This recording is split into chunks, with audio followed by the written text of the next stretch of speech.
બનાસકાંઠાનું રાજકારણ દિવસે ને દિવસે ગરમાઈ રહ્યું છે। એવામાં બનાસકાંઠાના દિયોદરના તાલુકા પંચાયતના ચૂંટણી સમયે જે આખો બનાવ સામે આવ્યો હતો, બબાલ થઈ હતી। કોંગ્રેસના સ્થાનિક કાર્યકર્તાઓની સામે જે 10 જેટલા લોકો છે, એ લોકોની સામે પોલીસ ફરિયાદ પણ થઈ છે। પણ હવે આ સમગ્ર મામલે ઠાકરસિંહ રબારી મેદાને આવ્યા છે।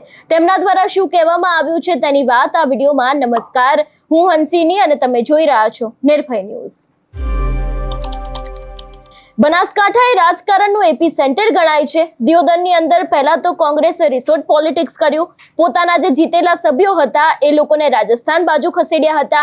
એ બાદ જ્યારે આ ચૂંટણી આવી તાલુકા પંચાયતની ને એ જ સમયે ક્યાંક જે આખો આ ઘટનાક્રમ સામે આવ્યો હતો, હોબાળો થયો હતો, બબાલ થઈ હતી। એ બાદ કોંગ્રેસના લોકોની સામે ફરિયાદ પણ થઈ। પણ હવે ઠાકરસિંહ રબારી દ્વારા એક વિડીયો બનાવવામાં આવ્યો છે અને વિડીયોના માધ્યમે લોકોને દિયોદર આવવા માટે આહવાન કરવામાં આવ્યું છે। સૌથી પહેલા તો આ ઘટનાક્રમ વિશેની વાત કરવામાં આવે તો સરકારી અધિકારી ઉપર જે હુમલો થયો હતો અને સરકારી કામગીરીમાં અડચણ ઊભા કરવાના મામલે કોંગ્રેસના નેતાઓ છે એ લોકોના ઉપર ફરિયાદ થઈ છે। લગભગ 10 જેટલા કાર્યકર્તાઓ છે એ લોકોની સામે ફરિયાદ કરવામાં આવી છે। કોંગ્રેસના સદસ્યો અને સમર્થકો રોષે ભરાયા હતા। વાવથરા જિલ્લાના દિયોદર તાલુકા પંચાયત કચેરી ખાતે સોમવારે આખો હાઈ વોલ્ટેજ ડ્રામા સર્જાયો હતો, જેમાં પ્રમુખ અને ઉપપ્રમુખ માટેના પદની જે આખી ચૂંટણી પ્રક્રિયા શરૂ થાય તે પહેલા જ સભાખંડમાં ચૂંટણી અધિકારીઓની હાજરીમાં ભાજપના 2 સદસ્યો વચ્ચે કોઈ માથાકૂટ થઈ હતી ને મામલો છે તે વધારે ઉગ્ર બન્યો હતો। એ બાદ ચૂંટણી રદ કરવામાં આવી હતી ને કોંગ્રેસના સદસ્ય અને સમર્થકો છે એ લોકો રોષે ભરાયા હતા। કોંગ્રેસ અધિકારીનો જે ઘેરાવ કરતા દેખાયા હતા, જ્યાં પંચાયત કચેરી બહાર ચૂંટણી અધિકારીઓનો ઘેરાવ કરતા દેખાવા મામલે મામલો વધુ છે તે ગરમાયો હતો। એ બાદ પોલીસ પણ ત્યાં પહોંચી હતી, આખો હોબાળો થઈ હતી, બબાલ થઈ હતી। પણ અંતે હવે આ સમગ્ર મામલે ઠાકરસિંહ રબારી દ્વારા નિવેદન આપવામાં આવ્યું છે અને લોકોને દિયોદર આવવા માટે થઈને આહવાન પણ આપવામાં આવ્યું છે। વધુમાં આ વિષયને લઈને ઠાકરસિંહ રબારીએ શું કહ્યું, સૌથી પહેલા તો તે સાંભળીએ। વગર બાપજીની જય। આપ સૌ વાવથરા જિલ્લાવાસીઓને દ્વારકાધીશના દર્શન કરવા આવ્યો હતો અને દુઃખદ સમાચાર મળ્યા કે ગઈકાલે દિયોદર તાલુકા પંચાયતના પ્રમુખ ઉપપ્રમુખની ચૂંટણી હતી અને તંત્ર દ્વારા લોકશાહીની હત્યા કરવાનું કામ કર્યું। પરંતુ એનાથી વિશેષ આ તો મહાભારતના યુદ્ધથી પણ કૌરવોને પણ કલંકિત કરે એવું રાવણ જેવું કૃત્ય આવતી ગઈકાલે કર્યું છે। અમારા કોંગ્રેસના યોદ્ધાઓને દબાવવા માટે ખોટી 307 જેવી કલમો લગાવી અને વિશેષ બાબતે કે અધિકારીને ક્યાં ખબર હતી આ લોકોએ કર્યું છે। કોઈ અધિકારી ઉપર હુમલો પણ નથી કર્યો, છતાંય જેટલા તાલુકા પંચાયતના સદસ્યો છે એ હોલમાં હતા, એમને ખબર હતી કે એમના ઉપર તો હોલમાં સાક્ષી છે ને, તો એમના ભાઈ દીકરાઓ ઉપર ફરિયાદ। અમારા કોંગ્રેસ માટે આક્રમક લડતા ગિરિરાજ બના હોય, ભાઈ સિદ્ધરાજસિંહ હોય, અમારા ભૂદેવ સમાજના આગેવાનો હોય, અમારા પ્રજાપતિ, તમામ આગેવાનો ઉપર ખોટી ફરિયાદ કરી છે। બનાસકાંઠા એસપી સાહેબ ઉપર મને વિશ્વાસ છે કે યાર બંને પક્ષોની સાથે ક્યારે અન્યાયપૂર્વક પગલું નથી પડતા, પરંતુ આજે રાત્રે ઊંઘ પણ ના આવી। હું દ્વારિકા હતો કે હે દ્વારકાધીશ, આજે લોકશાહીનું ચીરહરણ થઈ રહ્યું છે। આવી ખોટી કલમો લગાવી અને દબાવવાની કોઈ કોશિશ કરતા હોય તો તંત્રને કહેવા માંગુ છું કે ભાઈ ગોરો સામે પણ નથી ડર્યા। આ દેશની આઝાદી માટે બલિદાનો આ કોંગ્રેસ પાર્ટી આપે, એના વારસદાર અમે સૌ કોંગ્રેસીઓ છે।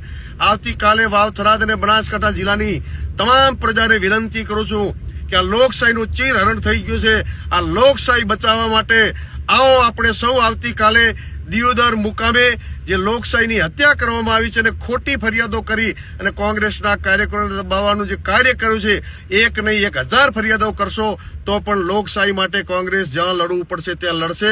અમે ફરિયાદોથી ગોરોથી નથી ડર્યા, તો તમારા જેવા ચોરોથી અમે ક્યારે ડરવાના નથી। આવો સૌ સાથે મળી આવતીકાલે લોકશાહીના સમર્થનમાં આપણા આગેવાનો ઉપર ખોટી ફરિયાદ કરી છે એના સમર્થનમાં આવતીકાલે દિયોદર મુકામે સૌ સર્વ સમાજના વડીલો, આગેવાનો, યુવાનો પધારો એવી તમારા ભાઈ તરીકે આ 45 પ્રદેશમાંથી 2 હાથ જોડીને ઠાકરસિંહ રબારી તમને આવતીકાલે સૌથી વધુ સંખ્યામાં આવવા વિનંતી કરે છે। વગર બાપજીની જય।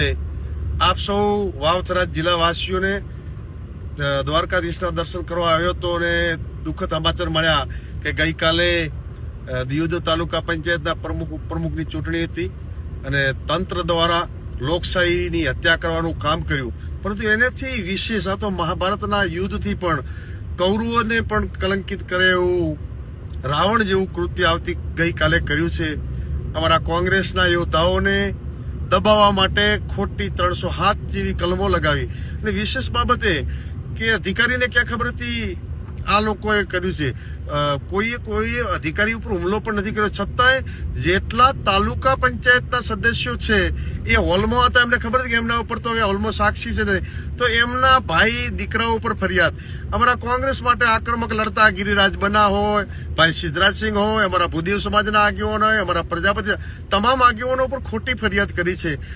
બનાસકાંઠા એસપી સાહેબ ઉપર મને વિશ્વાસ છે કે યાર બંને પક્ષોની સાથે ક્યારે અન્યાયપૂર્વક પગલું નથી ભરતા, પરંતુ આજે રાત્રે ઊંઘ પણ ના આવી. હું દ્વારિકા હતો કે હે દ્વારકાધીશ, આજે લોકશાહીનું ચીરહરણ થઈ રહ્યું છે. આવી ખોટી કલમો લગાવી અને દબાવવાની કોઈ કોશિશ કરતા હોય તો તંત્રને કહેવા માંગુ છું કે ભાઈ ગોરો સામે પણ નથી ડર્યા. આ દેશની આઝાદી માટે બલિદાનો આ કોંગ્રેસ પાર્ટી આપે, એના વારસદાર અમે સૌ કોંગ્રેસીઓ છે. આવતીકાલે વાવ, થરાદ અને બનાસકાંઠા જિલ્લાની તમામ પ્રજાને વિનંતી કરું છું કે આ લોકશાહીનું ચીરહરણ થઈ ગયું છે. આ લોકશાહી બચાવવા માટે આવો આપણે સૌ આવતીકાલે દિયોદર મુકામે જે લોકશાહીની હત્યા કરવામાં આવી છે અને ખોટી ફરિયાદો કરી અને કોંગ્રેસના કાર્યકરોને દબાવવાનું જે કાર્ય કર્યું છે, એક નહીં 1000 ફરિયાદો કરશો તો પણ લોકશાહી માટે કોંગ્રેસ જ્યાં લડવું પડશે ત્યાં લડશે. અમે ફરિયાદોથી, ગોરોથી નથી ડર્યા, તો તમારા જેવા ચોરોથી અમે ક્યારે ડરવાના નથી. આવો સૌ સાથે મળી આવતીકાલે લોકશાહીના સમર્થનમાં આપણા આગેવાનો ઉપર ખોટી ફરિયાદ કરી છે એના સમર્થનમાં આવતીકાલે દિયોદર મુકામે સૌ સર્વ સમાજના વડીલો, આગેવાનો, યુવાનો પધારો એવી તમારા ભાઈ તરીકે આ 45 પ્રદેશમાંથી 2 હાથ જોડીને ઠાકરસિંહ રબારી તમને આવતીકાલે સૌથી વધુ સંખ્યામાં આવવા વિનંતી કરે છે. એક તરફ આજે આ સમગ્ર મામલે ગેનીબેન ઠાકોર છે, એમને પણ આવેદનપત્ર આપ્યું છે. ગુલાબસિંહ રાજપૂત છે, એ લોકોના પણ એક બાદ એક નિવેદનો સામે આવી રહ્યા છે. જે કોંગ્રેસના નેતાઓ છે એ લોકો પણ આ સમગ્ર મામલે ખુલાસો કરી રહ્યા છે કે આવું ન કરવું જોઈએ, પોલીસ ફરિયાદ ન થવી જોઈએ, એવી પણ વાત તે લોકો દ્વારા કરવામાં આવી રહી છે. અને બીજી બાજુ હવે આ સમગ્ર બબાલને લઈને કયા ખુલાસા થાય છે તે હવે આગામી સમયમાં જોવાનું રહેશે. આ વિષયને લઈને તમારો શું અભિપ્રાય છે અમને કમેન્ટ કરીને ચોક્કસથી જણાવજો. તેની સાથે અમારી ચેનલ નિર્ભય ન્યૂઝને લાઇક, શેર અને સબસ્ક્રાઇબ કરવાનું ભૂલશો નહીં. નમસ્કાર.